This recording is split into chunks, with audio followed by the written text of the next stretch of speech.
Profesor Dr. Dhorri Qiriazi, profesor i gjuhësisë historike në Universitetin Aristotelit të Selanikut, është në përgatitje të botimit integral të Dhjatës së Re, sipas dorëshkrimit origjinal të Vangjel Meksit që daton në vitin 1820. Edhe pse është një punë e madhe, unë e kam marrë me shumë pasion, pasi ajo është një pasuri shumë e rrallë, jo vetëm për gjuhën shqipe, thot profesori. Dorëshkrim ruhet, është një kopje në fakt e dorëshkrimit origjinal, ruhet por nuk është botuar integralisht. Tash ne po punojmë për ta botuar të gjithin dhe për të krahasuar me versionin e botuar në Korfuz në vitin 1827. Është një punë e madhe, po unë e kam marrë me shumë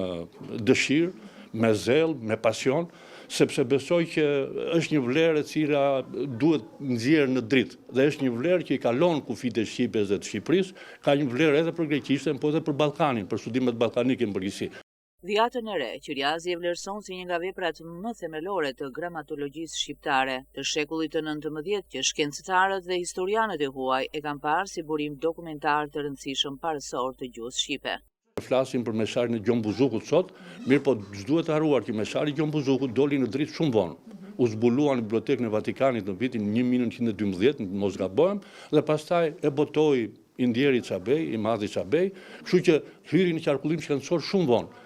Gjithë shkencëtarët e huaj, gjuhëtar, historianë e tjerë të shekullit XIX kanë pas si vepër referimi dhe si burim dokumentar të rëndësishëm parësor të gjuhës shqipe, pikërisht për kthimin e, siç e quajmë ne, Meksi Gjirokastritit.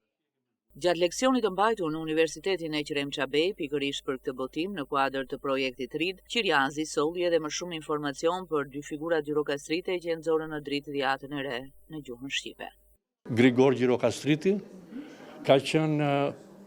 redaktori i përkthimit të parë në gjuhën shqipe të Dhjatës së Re, të cilin përkthim në fakt e realizoi, po ai vdik dhe nuk e pa të botuar, Vangjel Meksi. Edhe Vangjel Meksi ka qenë doktor në oborin e Alipashës, një njeri i studiuar në Perëndim, mjek në profesion, po dhe i dashuruar pas gjuhës hamtare, gjuhës shqipe, ai kishte studiuar një anin greqishte, njifte mirë greqishten, por Ali Pasha e çoi me studime në Perëndim për të bërë mjek dhe aty fitoi dije, kur kthehet në bazë dokumentash, dim, por nuk e kemi në duar për fat keq, ai shkroi një gramatik të gjuhës shqipe. Në vazhdim,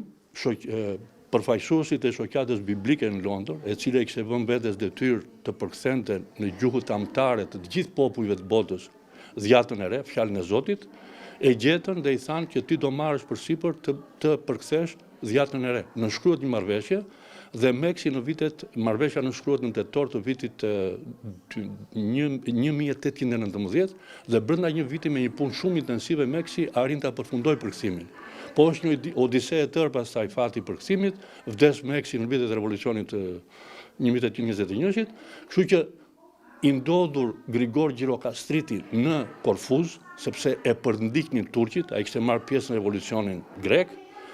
ka qenë mitropolit i ishullit Eubeja, sot i themi ne Evia, në greqisht e tjera, ku kishte shumë arvanitas. Fakti që ky dinte shqip e ka bërë patriarkanën e atërshme të Stambollit që ta caktoi mitropolit në